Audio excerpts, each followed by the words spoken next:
You went vegetarian, then paleo. You stopped restricting.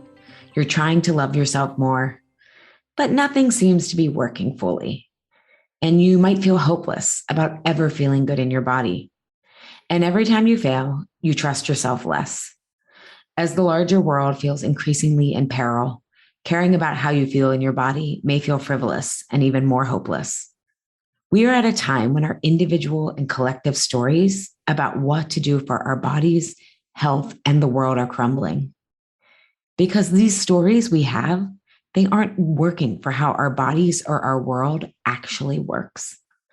And I believe centering our bodies, all bodies, not just thin, white, or quote, good bodies, and what all of our bodies need to thrive will help orient us in a better direction.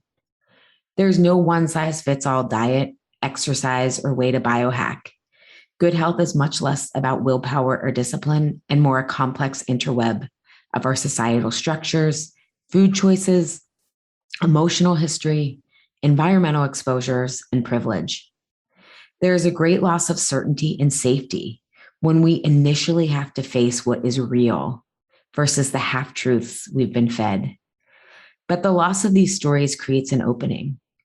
If this opening is pursued with curiosity and discernment, we can discover our awe-inspiring ability to create and embody a new body story for our physical and political bodies and the earth. I'm Ali Shapiro, and I host the Insatiable podcast, so we engage in the type of conversations that will lead us to radically new body stories for ourselves, each other, and the earth. To do that, we discuss a more truthful approach to freedom from cravings, emotional eating, binging, and being all or nothing. We explore the hidden aspects of fighting our food, our weight, and our bodies, and dive deep into nutrition and behavioral change science and true whole health. But fair warning, this is not your parents' healthcare or the conspiratorial crazy of the wellness world. This is a big rebel gathering to those who want to hold nuance, context, and complexity in order to lead the way to a healthier future for all, because our lust for life is truly insatiable. Hello, insatiable listeners. Welcome to season 12, episode 2. Today, we are talking culinary nutrition, how to cook for health and taste with Meghan Telpner. Meghan is a Toronto-based author, speaker, nutritionist, and founder of the Academy of Culinary Nutrition. She's written 2 best-selling books, Undiet, Eat Your Way to Vibrant Health, and the Undiet Cookbook. Meghan's success in cultivating a global community of undiet enthusiasts and culinary nutrition experts has garnered her a feature in Forbes and ranked her as one of the top 100 female entrepreneurs in Canada. Meghan, thank you for being here. Thank you, Ali. I've already had so much fun before we even started hitting record.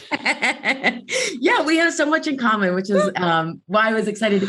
That wasn't the main reason I was excited to have you on, but I wanted to have you on today, in part because it's the fall and people are starting to, I think, really feel like they want to cook again and all these things. And I had this moment, I think it was like 2 months ago, and I was with my son, and you're Canadian. Do you have Costco in Canada? We do have a Costco. I've never been, I've been in it once, like 20 years ago, but I'm familiar with the concept. Yeah. When I lived on the East Coast and had like a little tiny apartment, my parents would we joke that they don't go to church, but they go to Costco every Sunday for samples. And and I'm like, the Church of Costco, instead of Body of Christ, it was like Costco samples on Sunday. But we would joke that they would always, rave about it. And then when I moved back to Pittsburgh and we had more space, and I really found with COVID and so many things being closed, and that we started going there more, right? And so a lot of our eating habits got disrupted. And I was sitting there, I took my son, who is almost 2, and we've done everything we can to feed him really healthy. And that's a huge value of mine. And we're sitting there and I'm picking up like keto cauliflower snacks, right? Which is not the worst thing in the world, but it's also not the best thing. And I'm in this warehouse, and I used to live on the East Coast in Philly, and I would go to the farmers markets there. They had two different ones, and I cooked most of my food. And since I had a baby, then the pandemic, and then no childcare, all the things, basically my cooking habits and my shopping habits got completely out of whack. And I don't want to keep going down that path. And I'm like, how did I end up here in a warehouse buying my son snacks? Which again, I'm not a purist. I'm never going to not probably buy some prepackaged stuff. But I was like, this is so far from where I was and what I really value. And I can teach him as much as I want about health and nutrition, but he's going to learn what we do. Right. So I had found you from my friend Andrea, who is like the curator of all curators. And I went home and I went to your site and I got a bunch of your recipes. And I just love them in the sense that I feel like you bring this balance that we're trying to communicate on this season of, our first episode, I talked about how often we define satiation. We can't trust it because we're coming from such a deprived place of flavor, texture, all that stuff, right? And so like, for example, we'll eat no carbs and then we binge on all the carbs because we needed complex carbs, right? I always say moderation is the new radical. But your recipes they're simple, they're so full of flavor, and they're not like no sugar. So you're like, I made like the oatmeal raisin, like no bake. I don't know if you remember that, cookies, right? And then like, these are not sickening sweet. And I find because I don't eat a lot of sugar, a lot of things taste sickening sweet, but they have a lot of flavor. So my son loves them, right? Like he calls them cookies. They are, but there's like not that much in them, sweet cookie wise, but they're still flavorful. And so I feel like you have this really nice balance of not making us feel like, oh, we're eating like this stuff that's too sweet, but then there's some stuff that's so bland that you're like, oh, eating healthy is about deprivation. So that's the long-winded reason of why I wanted to have you on today, is because you got me cooking again.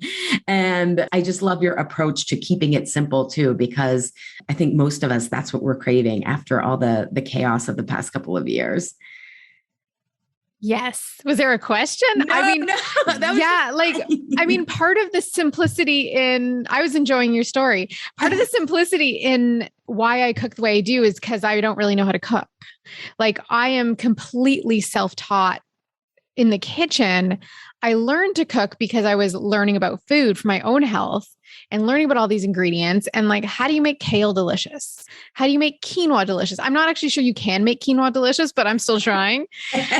So there's like different things. And so I love, like before I was into health and nutrition, I studied fashion. Like I love creating with textures and visually and using the senses. And that's how I learned to cook, which is, making something beautiful, enjoying the process, combining things in creative ways, and ultimately letting the food itself do the work because it should be fresh and delicious, and it will.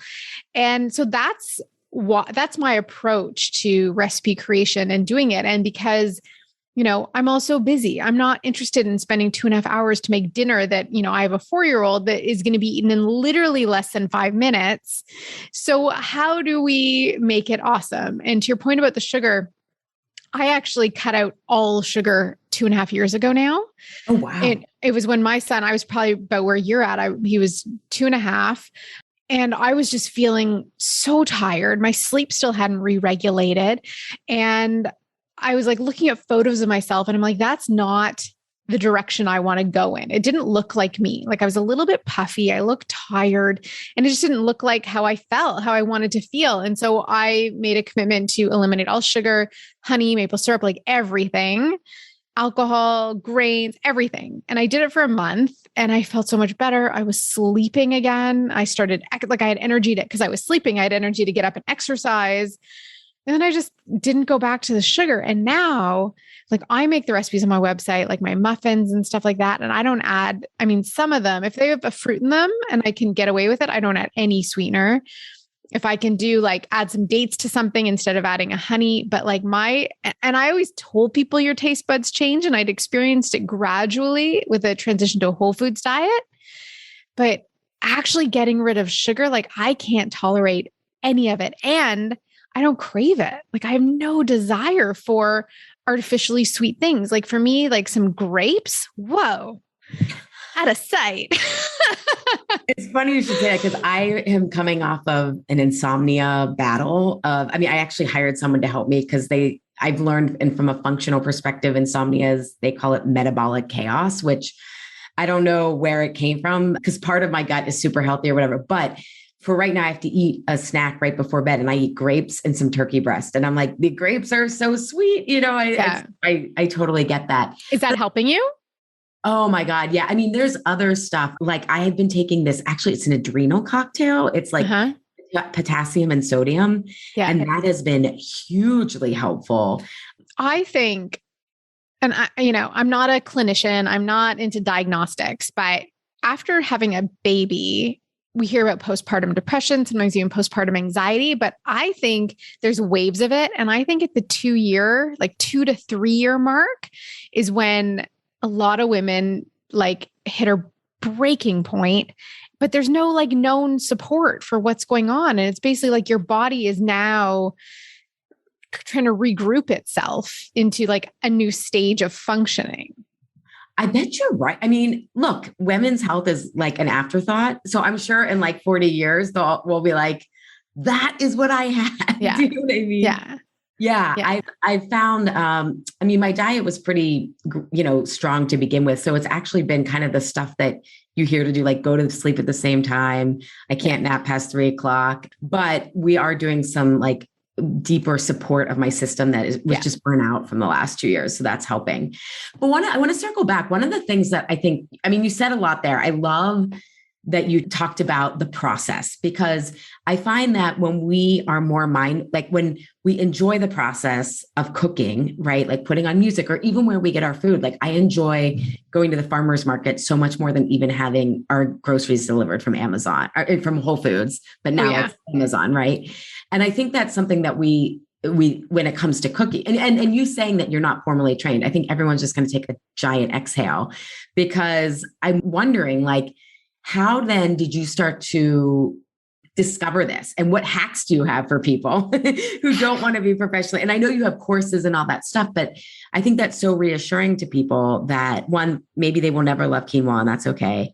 And then two, this is not about, you don't need a degree. You don't need to like read all the cookbooks, and it's actually keeping it simple. So how did you go about that, of discovering what really brings in flavors and textures? Because I love that you said that's the same with fashion, but it's the same with food, because satiety is so much about textures and flavors and smells as much as the building blocks you're working with. Yeah, it's finding the right balance. And initially I had read books like, oh gosh, I don't remember what it's called, Anne-Marie Colbin, and looking at a lot of the macrobiotics. Dealing with Whole Foods. Yeah. Yes.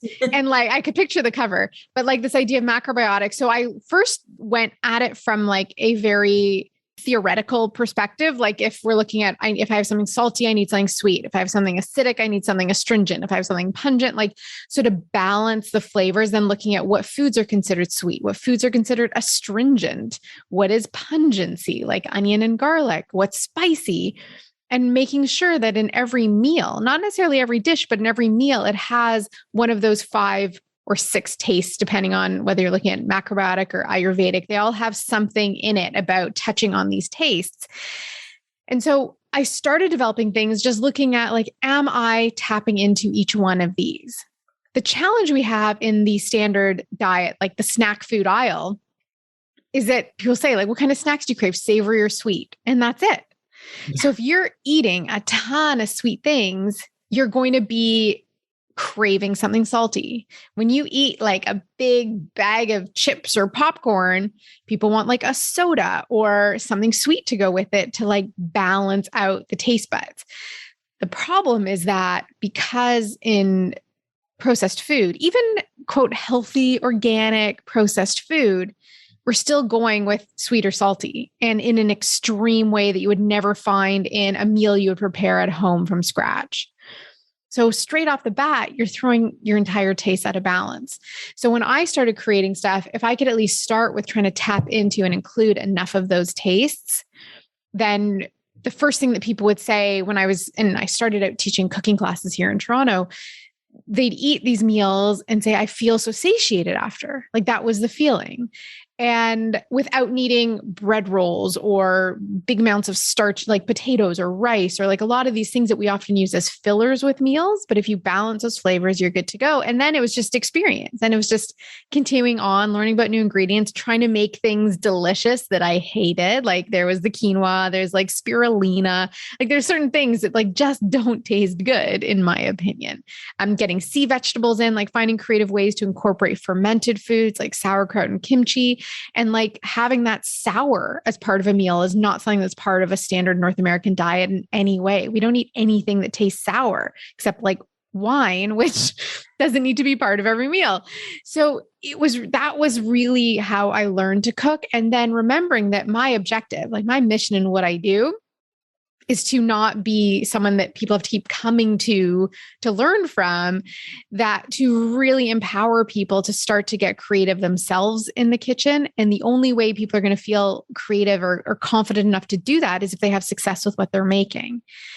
And so I wanted the meals, and there's some things that are, more involved, like this beautiful, delicious gluten-free lasagna that has a lot more steps to it than say a curry that you put all these delicious things in a pot and let it simmer. So there's different places we can start from.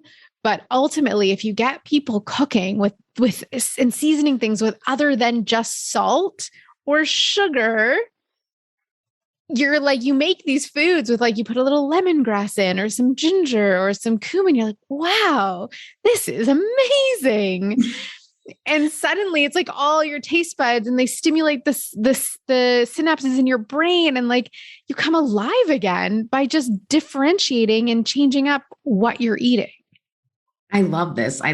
Yeah. I have talked about even how like adding in bitter flavors helps, in Chinese medicine prevent sweet cravings. And yes.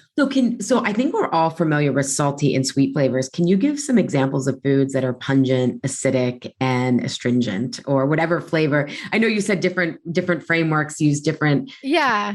But what are some of the foods that sour? Now I'm hoping I don't get this wrong. No, pungent are things like garlic and onions. Those things that are kind of like, whoa, like it's very strong to eat on its own. Yeah. So that's why you see like garlic, onion, like in so many different recipes, and they're tricky to replace because there's not a lot that gives those tastes. Like radishes would be a spice. Hot peppers are obviously spicy. Ginger's spicy, so you can get that spice in. Astringent, the best thing I can think of to explain astringent, there's like pomegranate seeds, but also if you think about like the most astringent thing you can eat is an unripe persimmon, where you're like, that feeling. When it's like, yeah, that's like the ultimate of astringent, but you can also just go with a little bit of vinegar, which has a sour and a bit of an astringency to it, like an apple cider vinegar. And then bitter, you mentioned bitter, which is such an important taste. And, even taking digestive bitters before you eat will improve your digestive system or improve the digestive process. So bitter foods are the leafy greens, like the kale, collards, all of that stuff. Even the cruciferous vegetables sort of fall into the bitter category.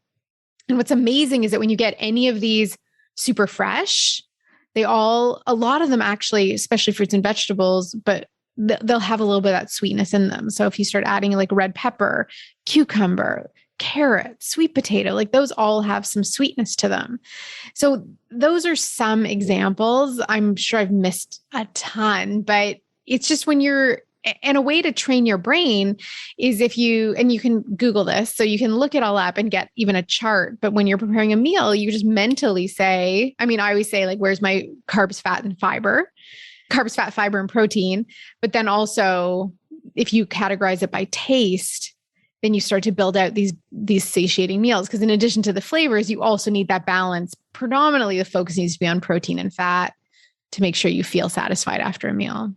Yeah, I love that though. Start thinking, now, do you try to get all 5 flavors in a meal, or is it more over the course of a day?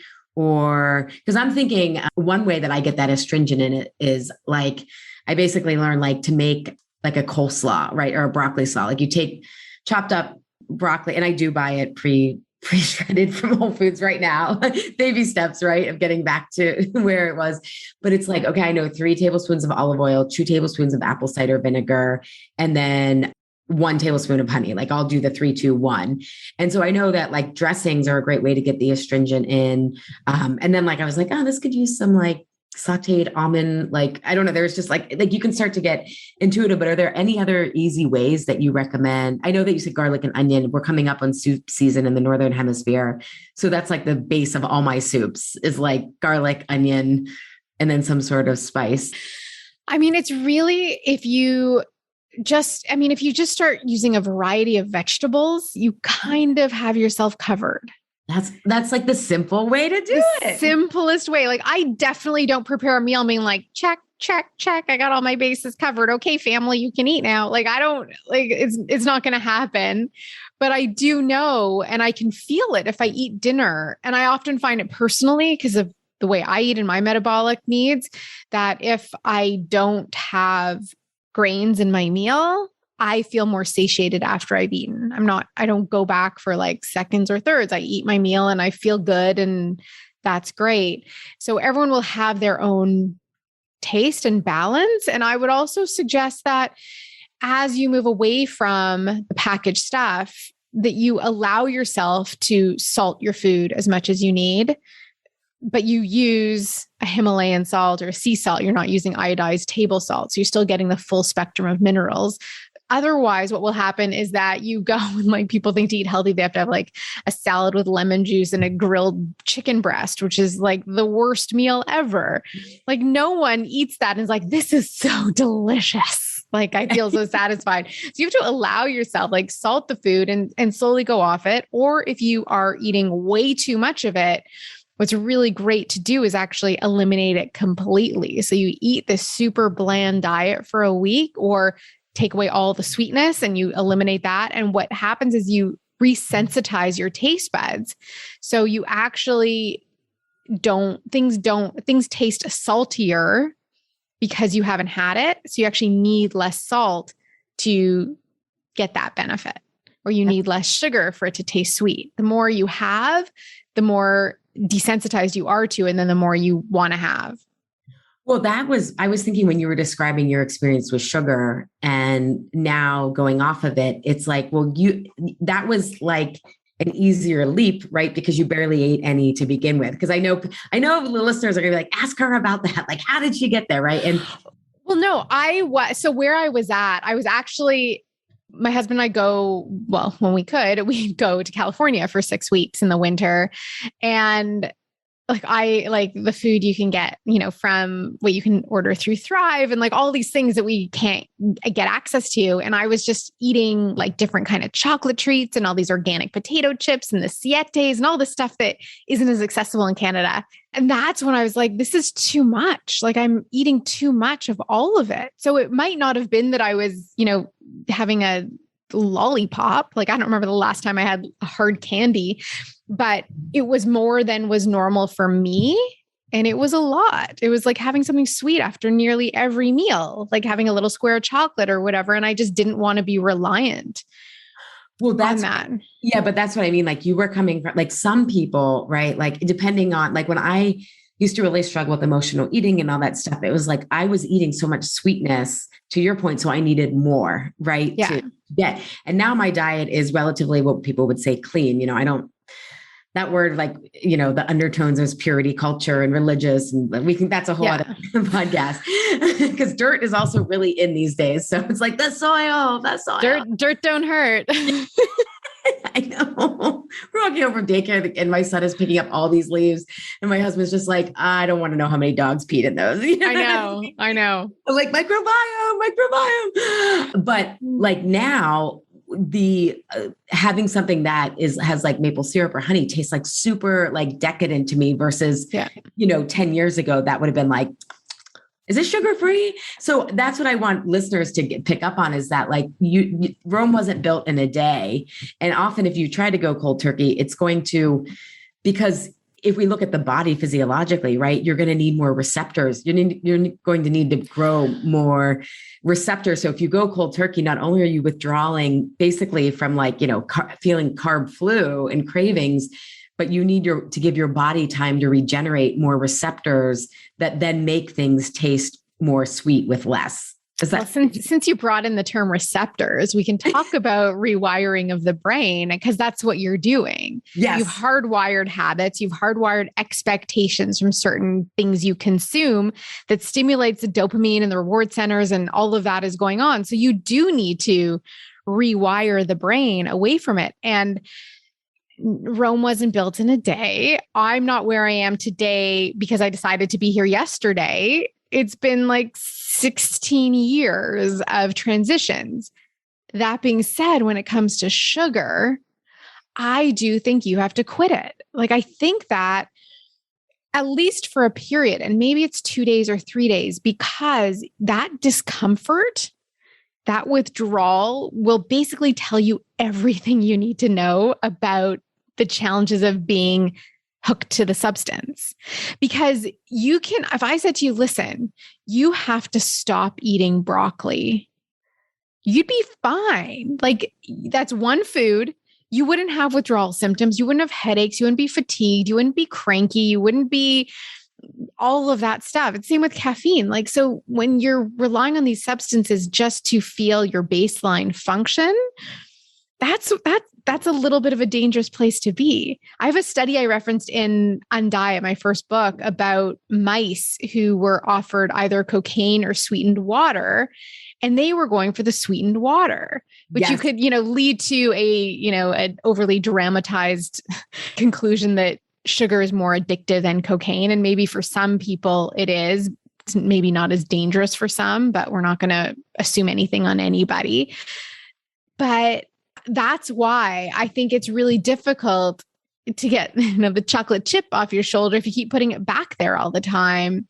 And so I'm not a fan of like the cheat day approach to eating, because you're basically re-inviting all those synapses to fire again. And then you're dealing with getting off it and looking forward to it. And then you end up with these imbalances.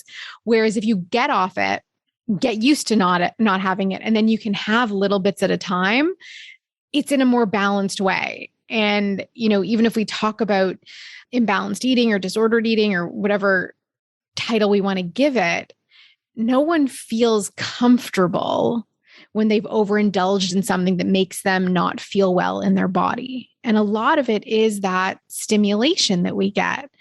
And it's like, it's not just sugar, it's shopping. It's a lot of stuff. It's television, like it's a lot of stuff. And we're all dealing with a lot of stuff right now and trying to find ways to change how we feel in this moment.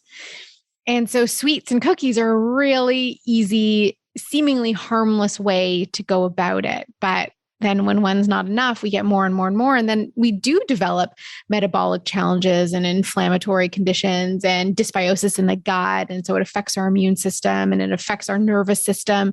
So it isn't actually harmless. And so that's why, and I might be going against your guidance when I'm like, cut it out.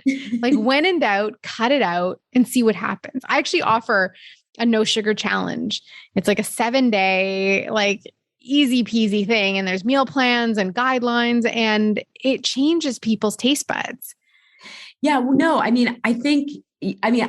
totally get what you're saying in terms of, and I think just for everyone listening, what happens is when you get a lot of sugar or anything that you're addicted to, right? Social media, shopping, what Meghan was saying, basically you become desensitized to dopamine, serotonin, all the pleasure chemicals that I talked about in the first episode, how we have a stress pleasure chemical checkbook, and it needs to be balanced. Nature likes us to be stressed, and then it rewards us for that challenge, not chronic stress.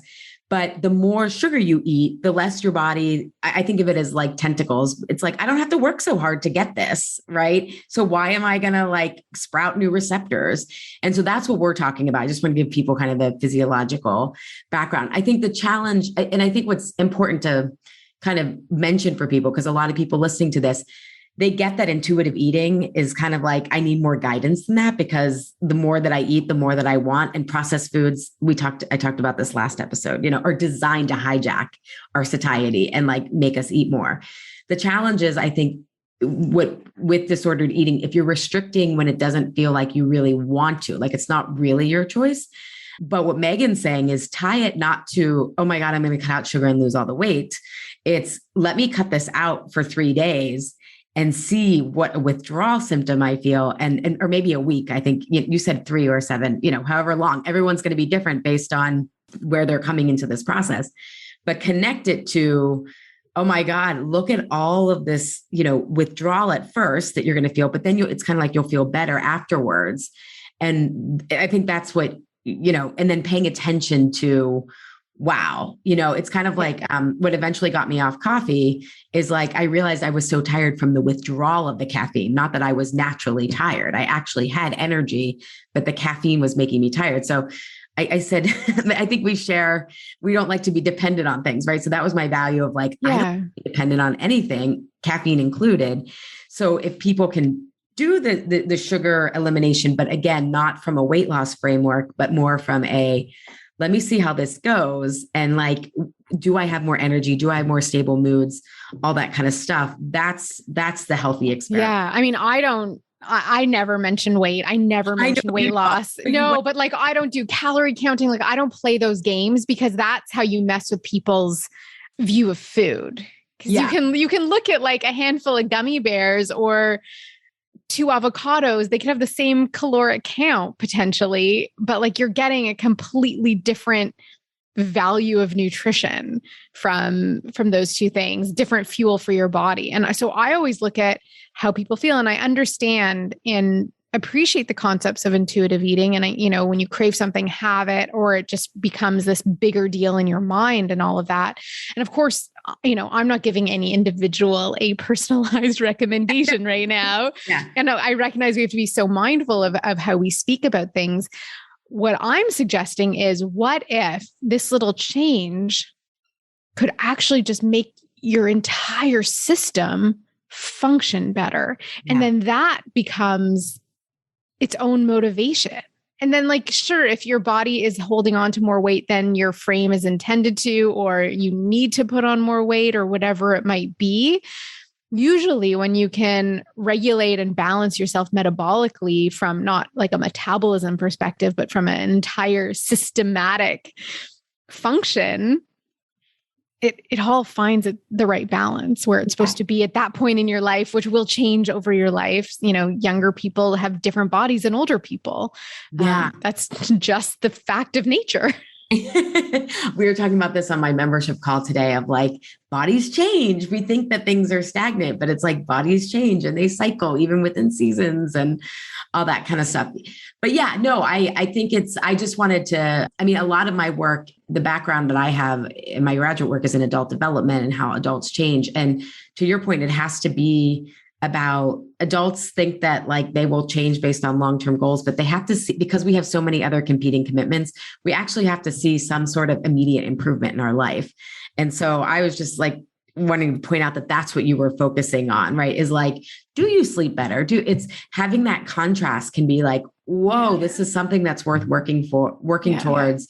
Or, in my case, like you've inspired me to think of like more pungent and sour. And, it's like, okay, take the time to just figure it out because it does feel more satisfying and stuff like that. So I just wanted to kind of put that in terms of like that we talk about on the podcast a lot, I guess, of like looking for the actual health benefits. Yeah. Some people still confuse weight and health. You never know when. It's an old programming. Like it's been, for many of us, I feel like we're around the same generation. Yeah. I'm fortunate my mother never dieted, but most of my friends' moms were like, it was always dieting and fat-free foods. And like, that was what the women of our generation grew up being programmed to think about constantly.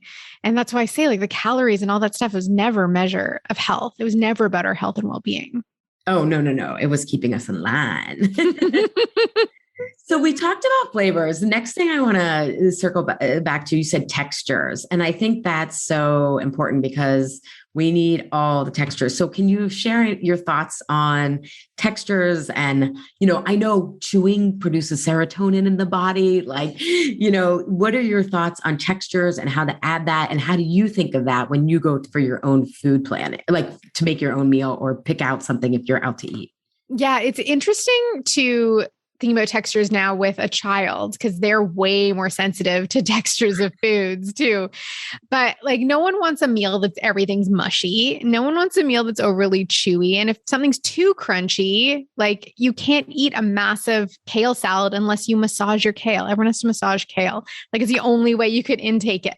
So with salt, a little bit of salt. A little bit of lemon juice, a little bit of olive oil. It's the best way to have a kale salad. So you need a meal to be edible. And to do that, you're just mixing the different textures of foods. And if you have enough variety in your meals, and it doesn't have to be in every meal, you have every possible, you've got a pop and a snap and a crackle and but when you just have a smoothie, if you have just a smoothie, like I could easily get through life with, like I have a hot elixir in the morning, a smoothie for lunch, and then dinner, but I'm not going to be getting everything that my body physiologically needs. Like you talk about the chewing and the serotonin, but it's also really important for your jaw structure and jaw development and bone development in your jaw to eat hard things. And we don't so much anymore because, we eat mushy oatmeals, we have breads and baked goods and rices and all of that. Whereas like back in the day, they were eating tougher meats and pemmikins and these things that we don't eat that much of. So it is important to vary it for all different reasons, but mostly I would just say for the joy of variety, most of all, like just as simple as that goes. Yeah. What are your favorite ways to get crunch in? Aside from crackers or like, well, I do raw vegetables. Like my son won't eat cooked vegetables. So, having some red pepper on the plate or cucumber and salt is delicious. And that's often what we do as an after school snack. Cause that's when he's like, with anyone who's dealing with children, like give them what you want them to eat when they're at their hungriest. So, cause often my son will eat so much after school that he doesn't really eat dinner. So if I load him up with some crispy vegetables and homemade hummus or something like that, and he loads up on that, and then, he's kind of good. If he wants a little snack before bed, we can make that happen. So having some raw vegetables is really the easiest way. Like you're not going to eat raw grains. You're not going to eat, you can add like toasted nuts and seeds to things. That's another way. Sprinkling. I often do that, or even sprouts add crunch, like mung bean sprouts or broccoli sprouts. So those are different ways, but it's usually going to come in the form of something that's raw. Got it. And what about, you said chewy. How do you make sure things are a good amount of chew? I have no idea. You just don't want like when you have overly tough or overly cooked meats and that kind of thing, like you don't eat it well. Yeah. So it's good to chew, but not to the point where you're kind of gagging on whatever you put in your mouth. and so, like there's a certain pace to eating. And if it becomes too difficult, people will just stop or not be interested or even if they don't recognize it. So that's one of the challenges of shifting to whole unprocessed foods, because it does take a little more mechanical work by your face to get the food in versus, fast food or packaged food or microwavable meals are all pretty much mushy. Yeah. Carlos is my husband, and we're so short on time, right? We both work a lot. We just got our son into full time daycare because of COVID and everything. But he's like, I feel like it's because we use all clad pans, and he's like, you won't let me microwave anything. We use all clad pans. And I'm like, Carlos, getting a nonstick pan is not going to solve us and using our time problems. It takes 2 extra minutes, but it's like, we're like kind of, I was like, you can microwave your food. He's like, but our joint food, you won't put in the microwave. And I'm just like, I don't know. It's something I started years ago and I just can't, but it just reminds me of him thinking that's the issue to our time challenges, right? It's like, it's funny. I haven't had a microwave in 16 years. Uh-huh. And it's interesting because I obviously used to use one in university and my younger days, but when you get rid of certain things that are assumed a convenience and you elevate your set point a little bit, you very quickly forget that it was ever an option. And like for something I committed to doing, I think this was a couple of years ago, I created this course called Everyday Culinary Nutrition, which is sort of intended to be a gateway in for people who don't want to do the full program, but really just need some basics and how to bring more whole foods in. And one of the key principles I had going into this, creating this program, was to inspire people to stop buying things in single-use plastics that you can easily do on your own. And one of the things I committed to was never buying mixed greens in a clamshell single-use container, because I don't know why, I just find them a little bit gross. There's always like the red lettuce getting moggy at the bottom of this container, and then you're always just throwing out a lot of it. And so I did this time thing where I was like, how long does it actually take to clean a head of lettuce? Do you know how long? Well, does it depend on what kind of equipment? Like you mean just like with your hands with baking soda or however you clean it? Let's say you have a salad spinner and a head of lettuce. Okay. How long do you think it takes to clean a head of lettuce bought just as a head of lettuce with the stem? Oh my God. I'm going to say, like, now that you're saying, like, in my head, it would have been like, it's going to be like forever. But I bet in reality, it's like a minute and 30 seconds. It was like 45 or 55 seconds. So you cut off the end, you put it in the salad spinner, you fill it with water, you submerge it, you lift it out, you spin it, and you're done.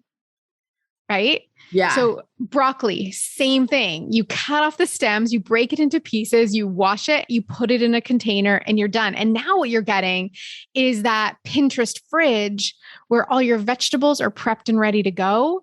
And now you've just cut down on your mealtime. So it's not even just about the tastes and the flavors and do I have time for this? Do I not have time with it? But now you're like, okay, now it's appealing. Now I want to go and make this stuff. And I've got it all covered. I don't have to think about the details of it because I've got all my fresh food in the fridge. Well, I love that because I think part of the satisfaction, I mean, I was listening to this one podcast series about how like, it was about like the underground world of mommy bloggers and like, or Instagram influencers. It was like, that sounds good. Yeah, it was. One of the things they brought up was like how everyone has like the white kitchen. Like you can't be an Instagram influencer or something. I don't know what it was, but I was laughing because I was like, yeah, there's a lot of white kitchens on there. But I think part of the satisfaction is when things do feel organized and they feel that elegance, right? Like I know I feel the word that comes to mind because I use this a lot in my work is safe, but like I feel safer or like more comforted when I know that there's food already made in the fridge and it looks nice. And like, I've been peeling like, just like there was mold on a canned pumpkin that I had. And I was like, because I hate wasting food. Like we compost, we do like, we try to do all the things, but you're never going to be like, at least we never get all of it. But to have that go in the kitchen and the fridge and know in the back of your mind, like everything's prepped and it's that simple, right? Of like, yeah. I think that contributes to the satisfaction. Because again, I think we were talking about this also with my clients today. Like I was saying how sometimes I think like, cooking is such a hassle. But then when I actually do it, like, I'm like, this is so grounding. There's something like primal about what is that? Meghan, give me words. Yes. Yes. So first, 1 second, I just moved to my new house, renovated the kitchen immediately. So it's all white. So check on that one. You already are an Instagram influencer. I'm very not so good on Instagram and regularity and influencing. Well, maybe I'm influencing, but I'm definitely not being paid to do it. But I now have a 14.5-foot white island. It's the thing influencer kitchen people dreams are made of. It's amazing. But so what you're talking about, that feeling when you're cooking is, for lack of a better word, it's because it's a sensual experience in the origin of what the word senses mean, because you're using all of your senses. You're using smell and taste and touch and vision, and you're all in it. And that's why for many people, cooking is such a meditative experience. Layer onto that you're creating something with love that is nourishing yourself and your partner and your child. So it is if you decide it to be, it will be one of the most satisfying and joyful moments in your day. I love that because it makes me think about how I'm going to sound like Karl Marx right now, but like when we don't have some like physical things, right? We're separated from like the end product. And like so many of us are, I mean, that was a whole like economic thing, but like that's what he was saying is the problem with like capitalism, right? Is like you don't have a physical product to like at the end of the day, you're so divorced from the input that you had. And I think about that's the satisfaction of food is like you have that physical product and the process, to like that's why, because we need to use all our senses. And how many of us are using all of our senses these days? No, we're on computers all day. I love that you dragged Karl Marx into this conversation. Like if we can go from A to Z, we just did. But we're sitting here, you and I, having this wonderful conversation, but we're on our computers. Yeah. Yeah. There's no, like, we can't even co-regulate like in the physical space. Yeah. I mean, I'm like can you tell I'm in like infancy, like, and I'm in coherence mode. So I'm like, can our HRVs, can our heart rate variability sync up with each other while we're having this conversation? So that's, I think, why too. And I think what we saw with COVID and everything was that, and I hate dragging that word into my conversations, but we were first forced into being at home to cook. And then it was embraced. And we saw that even with the number of people who joined my program last summer. And then there's like this repellent of like, mealtime again for like the 85th time today. That's what I feel like. I have to eat again. Yeah. Yeah. And I realize that's also like, I have a certain level of privilege to have food access and all that stuff, but 100%. It's like, you're just a project manager. Like, is the laundry done? Are the dishes done? All the things. Yeah. So, but go ahead. It's hard if you feel like the project manager, because it means you're managing someone, which is probably your husband. And then you're like, what's going on here? Thank you for doing the dishes. But if you wouldn't mind doing it this way, I'm like, you know what? You do it next time and then we're good. It sounds like you want to take ownership of that. It's yours. Or like our favorite nurse is like, you're really good at? You're really good at cleaning up the entire kitchen at the end of the day. Like, you're so good at it. I could never do it like that. I don't know what we were talking about. Oh yeah, no. You track more views. Yes, we definitely have a fridge full of food, and the choice to cook and being, having that privilege is not something to take lightly or for granted.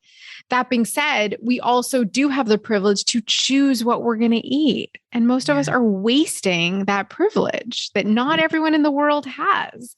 And so if we have the luxury of being able to go into the store and choose our food, or like click some buttons on our computer while we're sitting cozy at home and have food show up on our doorstep the next day, the least we can do is our very best with those efforts. Yeah. Yeah. No, it's true. But I think, I wonder though, I'm just thinking, as you were talking about the total sensory experience and being in person, like, I think that's part of, some of my clients are single, right? And it's like doing all of this for myself, and we're all missing this like community. And I don't know, just like that you can't replace in-person contact and the community, the village that like, the nuclear family kind of was like, no, we will all be separated. And, we're doing creative things and all that stuff. But I think that's part of what makes food so fun to cook is if like, hey, these people are coming over, or like, we're all going to sit down together. And so maybe that's part of bringing it back. I'm thinking of like people who do have families, or even if you can find neighbors or whatever, like, sharing the load. Yeah, for sure. And doing meal share and all of that is really helpful. And what I found with the Academy of Culinary Nutrition with my program is that there's a lot of people who are single and on their own. Mm-hmm. There's a lot of people who are in families, but no one else wants to eat what they're cooking and making, which is another thing, especially if they're just now transitioning to a different way of eating and different food philosophies and values. And then there's people who are all in. But something that seems to be really helpful for everyone is they're just sharing their process. And so maybe that's like a benefit of a social media or something where you get a little bit of social gratification out of being like, hey, look what I made, even if it's just you enjoying it on your own, or if everyone else is still eating the stuff that you've left behind, whatever it might be. But, finding a group of people who want to do this and having that group accountability and wanting to share and get encouragement, it goes a real long way. It always has, but I think now more than ever. Yeah, I'm glad you bring that up. I want you to tell us about that program when we wrap up, because I'm actually really considering taking it, because I feel like if I could learn a couple of basic things, that also takes a lot of the mental load away of Oh cooking. yeah. You know what I Yeah. mean? Because like I realize I like cooking. I hate finding recipes. Like I Yeah. hate that. And then being like, okay, what's on the grocery list? And then, versus if I can just go and feel like, again, intuition takes learning some knowledge, but that's something. So I want you to tell us about that in a short bit. One more question I have is related to smells. And I'm curious how you consider this or not.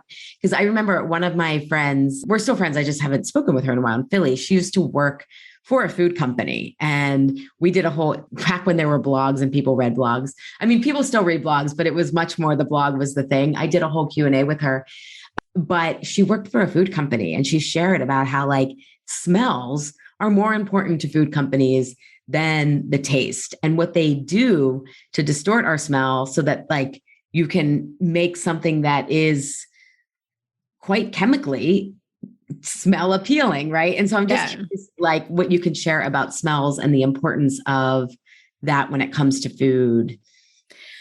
Well, I don't know what they're doing, although there are some great books on what they're doing in Yeah. commercial food production. The book is one of the required readings for my program is Salt, Sugar, Fat by Michael Moss. It's really interesting. And it's about how food companies are basically testing the thresholds of our taste buds to maximize our consumption, like just to get us to the point where we'll eat a ton without feeling sick from it. But I mean, I have undiagnosed multiple chemical sensitivity. Like I am sensitive to everything. And my sense of smell is like off the charts. Like someone could be doing their laundry 3 blocks away and I will smell their fabric softener. So that's part of my interest in rewiring the brain so that I don't have physical reactions or like repulsions to someone who comes close to me and with perfume. But as far as food smells go, it's part of the experience, because before we put something in our mouth, there's something called the cephalic phase where we're sitting at the dinner table optimally. We're not sitting at the dashboard and we're not sitting at the coffee table in front of the television, but we're sitting at the dining table, whatever that table might be. And we are looking at our food. So we're seeing it, we're smelling our food. And so that first thing is what sort of triggers the taste buds, the sensories in your mouth to start like making their fluids with all the enzymes and all the digestive juices we need to actually break down and digest and assimilate the food we're eating. So the smell that comes off your food is very important. And we're programmed as humans that if you open like a thing of yogurt or hummus or something and it's gone off, like you will be repelled by it. Like your nose knows. So that sense of smell, and it goes like directly to the brain. We have a really, really closely connected aura factor. I can never say it, but like your sense of smell and your brain and your memory. And like, that's how humans lived, because we knew when to stay away. And we know that there's things that smell bad and things that smell good, and there's pheromones, and like we're so entrenched in these senses. But if you are driving while eating your meal that you got at a drive-through window, or you're so focused on what's on television that you're mindlessly consuming, you're not taking advantage of that opportunity to create that sensory experience, to smell the food, to know that it's good, to start the digestive juices flowing and all of those components that are part of digestion. It's like the digestion that starts before food even enters our mouth. Yeah. I'm so glad you brought up the part about emotion too, right? I mean, it was an evolutionarily like, okay, be repulsed because if you eat that yogurt, there's, it's gone bad. But I think that's also part of why food companies do it, right? Is like we smell something and it takes us back to when we were with grandma and she took us to do, X, Y, and Z. And it's like primal, like comfort, right? And that's why I'm also, as you were talking about it, because I don't use a lot of scents either. But I'm wondering if when people light like vanilla candles or pumpkin spice, like, does that also? Yeah, it smells like chemicals to me. Right. But does that stimulate the digestive juices? Like when you're.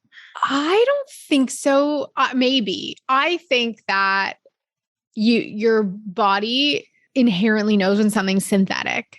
Okay. Yeah. So I don't think you can light an apple pie candle and it will stimulate the same way as if there's an apple pie in the oven. That's like has the real multi compounds. I don't know. I mean, I know there's like crazy, it's like, I feel like it's based in New Jersey, like these crazy flavor factories where it's like, let me get a drop of popcorn flavor.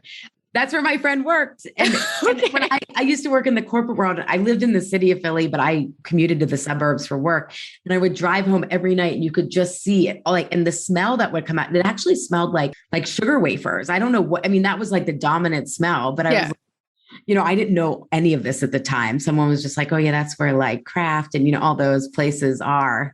So you're right. It's New Jersey. So, I mean, maybe everything's legal. I think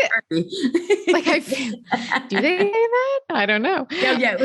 Somewhere there's a picture of me dressed up as Snooki for a friend's stagette. That's my closest connection to New Jersey.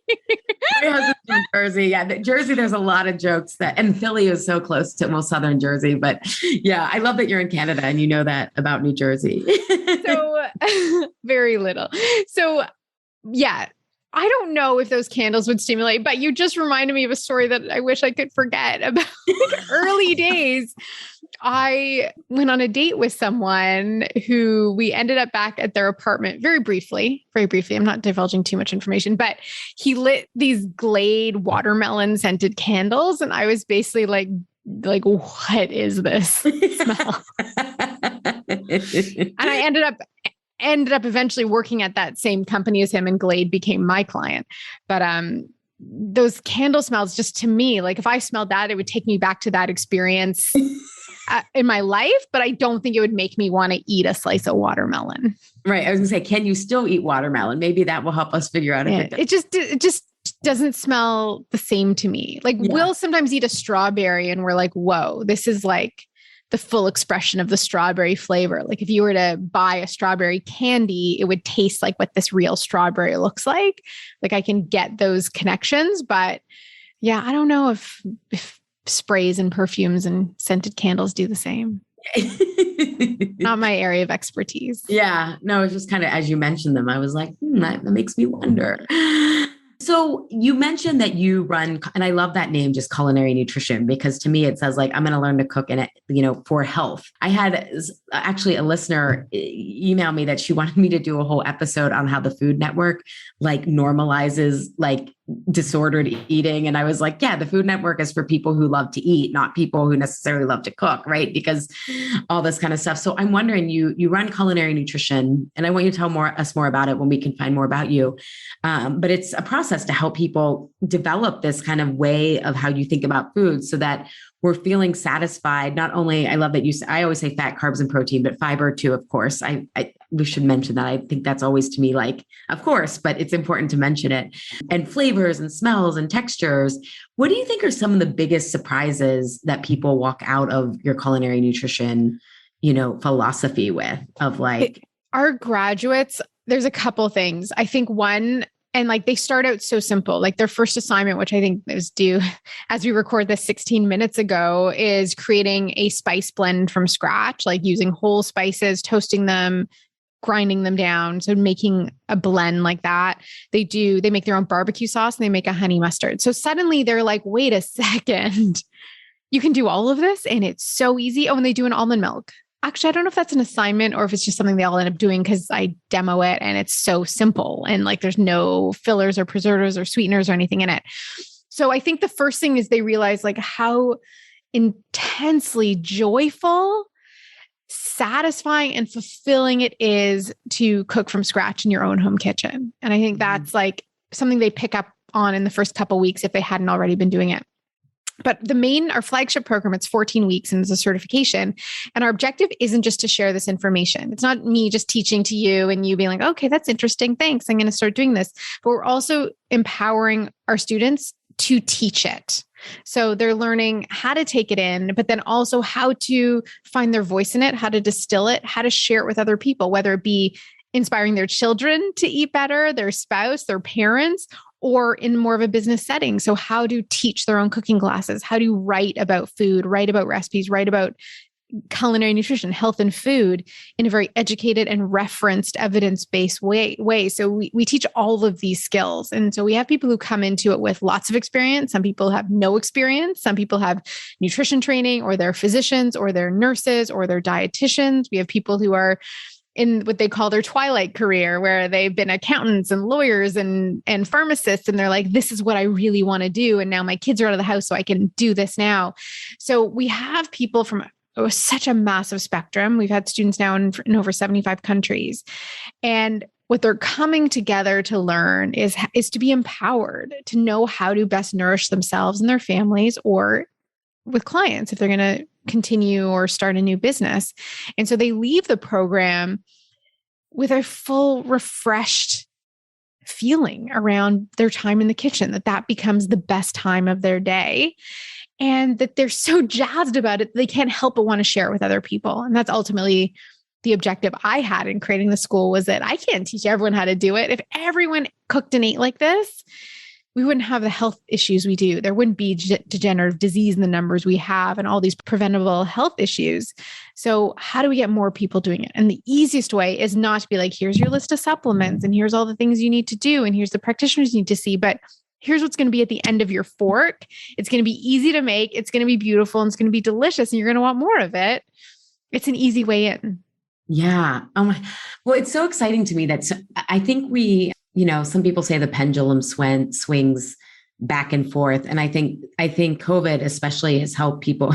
I love Dave Chappelle. He's like, it quarantined us with our issues, so I think there's been like a lot of soul searching that's going on. And so many people having this feeling to get back to, like, I think of it as elegant simplicity, right? Like nature is so elegant. It's like, to your point, like you just, I don't know. It's like, if you can get to the root of things, so many things clear up, and it can be fun and joyful and life-giving, I guess, is kind of what I think, in taking that approach to cooking, rather than, it's got to be Instagram and Pinterest worthy. Not that it wouldn't be, but it's just like the goal is this, or the goal is, cut like weight loss or whatever. I think what really resonated with me, what you said, is just like, we get a chance to like engage all of our senses. Like, yeah, we do that as kids. And that's part of why we're so joyful, probably as kids, at least start out that way. And then slowly life becomes more monotonous, homogenous, and we miss like the joys of being in the body. And so then I'm going to go off because I'm getting all philosophical here, and I don't want to have to bring Karl Marx back into the conversation.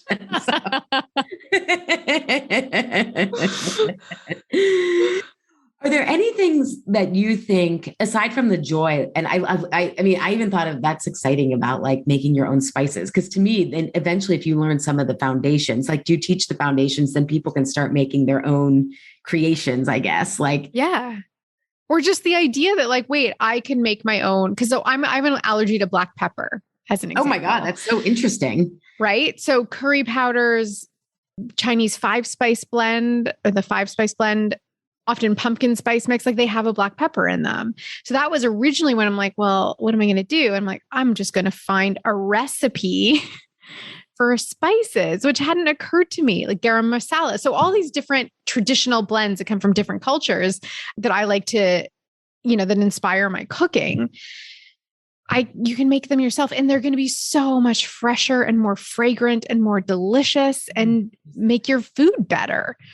So I do like different mixes just for like even a dry rub for like a chicken, or different seasonings. So I have them in my, my influencer Perfect Kitchen, and glass bottles, and, nicely organized on a shelf. So, but I have all that. So the only reason I have it is because it makes cooking easier. In my own book, I have a couple different spice blends. One's like a taco spice. So mixing together a bunch of spices. So if we're having tacos or nachos, I add that into the ground meat or beans or whatever I'm making it with, and it's done. And it's not with like a little packet that has MSG or yeast extract or these things that I don't want in my food.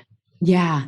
I mean, I love that. You're making me think, because we belong to our co-op and it's super close, and they just have like spice, like you can get your own spice, like you don't buy it even in a jar. And now I'm like, and I just found these great corn tortillas there that are like local and, all the good things. And I was like, these are so good. And so now I'll have to like get your book and make the taco spice and just have like a sensory experience. Yeah. Just don't burn them. If you burn the stuff, your house is going to smell like it forever. Okay, that's a good warning. Because Carlos gets mad at me because I'll like start one thing and then I'll like move over to something else. And it's like, what's burning? And it's like, oh, oops. So, but I think I'm aging out of multitasking. I'm realizing how like exhausted it makes me. So Yeah. No. Wonderful. And is there anything that I haven't asked you that you think it's important for people when they're trying to increase their satisfaction from food, aside from, more, which I just think firmly is often because we're missing something? Yeah, I think the actual act of eating is really important. So there's a chapter in my book called, I don't even remember what it's called. It's like, this isn't a barn, like sit at the table to eat, along those lines. But to sit at a table to eat and take your time to chew and put your fork down between bites and to bring back that meal experience it's such a critical factor for our health. And research shows too that, eating with your family has long-term benefit for children. And I used to say, like, there's a good chance your child's not going to become a professional tap dancer or baseball player or piano player or tennis star. So can you make that dinner hour sacred at least 4 nights a week? So you're not driving and shuffling between lessons and all this stuff, that you're, as a family, you're sitting down, and however your family looks, like family of 1, family of 10, it doesn't matter. But as you sit down with the intention of mindfully eating the food that you've prepared, that lends so much value to our personal health, to our psychological health, to our relationships, to our family unit, to all of that. And I think that is a critical part if we're looking at the holistic balance and satiation of what we're eating. That's an important part of it. Oh, it's so true. I talked about in last episode, like think about your favorite meal where you were able to moderate and all this stuff. And it's like, who was with you, right? That has like such a big, and yeah. I cited, I'm very evidence-based too, Stanford scientists, I'm forgetting the exact journal right now, but they had found that when we have positive social interactions, we get a flood of oxytocin and it lights up the reward center, right? And it's like, okay, like we are, I even think about our immune systems. They're more robust when we're around people and we have more, exposure to different microbiomes. And there's a huge field of psychoimmunology, right? About the importance of this and how it like protected the tribe. And so you look at that metaphorically and it's like, yeah, emotionally and symbolically, it doesn't have to just be on the physical level, but how much I think just eating with people that we enjoy. And yeah, I just think that's super important. So I'm glad that you mentioned it.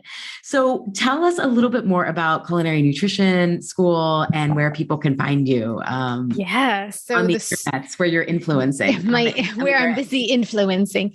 The school is at culinarynutrition.com. And so we have our 14-week certification program. It's only run once a year. So the next run of it will be in September of 2022, which feels so far away, but it's just a year.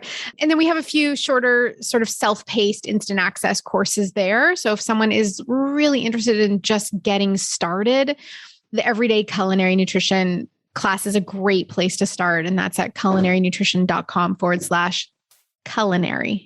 Easy enough to remember. And then my work, and I'm doing a lot of work, new work around the mind and heart coherence and really looking at how we thrive beyond just looking at food and nutrition, but how we can thrive by untying the knots of anxiety and settling into who we are and planting both feet on the ground so that we're able to create and produce and lead and do all these things we need to do with love and kindness and compassion and what I'm calling the heart-based emotions that are going to lead us into the future, because this divisiveness is not going to last. It never does. I'm glad that you feel that way, because I can feel really dark about that sometimes. Yeah. I mean, did you see The Social Dilemma on Netflix? This is a total. No. I would not watch that. Okay. Because it will leave you like really depressed. No, I know. And I'm doing conscious work right now on the boundaries for my brain and my mind to protect my mental health, because it's been a lot for everyone. And like you, if you're leading a community and leading as a health expert, we also need to take care of ourselves so that we can show up the next day. Yeah. So that's sort of the work that I'm doing. And everything about me is at meghantelpner.com, Megan with an H. And I'm at Meghan Telpner on the socials too.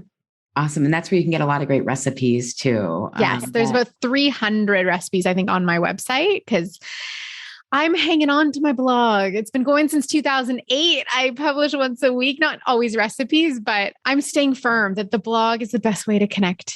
Yeah. Long format. It made me want to reach out to you. I was like, these recipes are great. Yeah. And I loved reading your birth story. I don't know. We share a lot of similar philosophies. So yeah, everyone check out Meghan and the school. And thank you so much for being here. Thank you for having me. This was super fun. Yeah, I had a great time. Thank you, health rebels and visionary storytellers, for tuning in today. If you know someone who would benefit from this episode, please share it with them. And remember, we have transcripts of our episodes at alishapiro.com/podcast for your non-audio friends and family. And if you can, I'd love it if you can leave a review on Apple Podcasts. It helps more people find the show. And both actions, reviewing and sharing with others, helps us change the cultural narrative around food, weight, and our bodies. Thanks for engaging in a different kind of conversation. And remember, always, your body truths are unique, discoverable, profound, and liberating.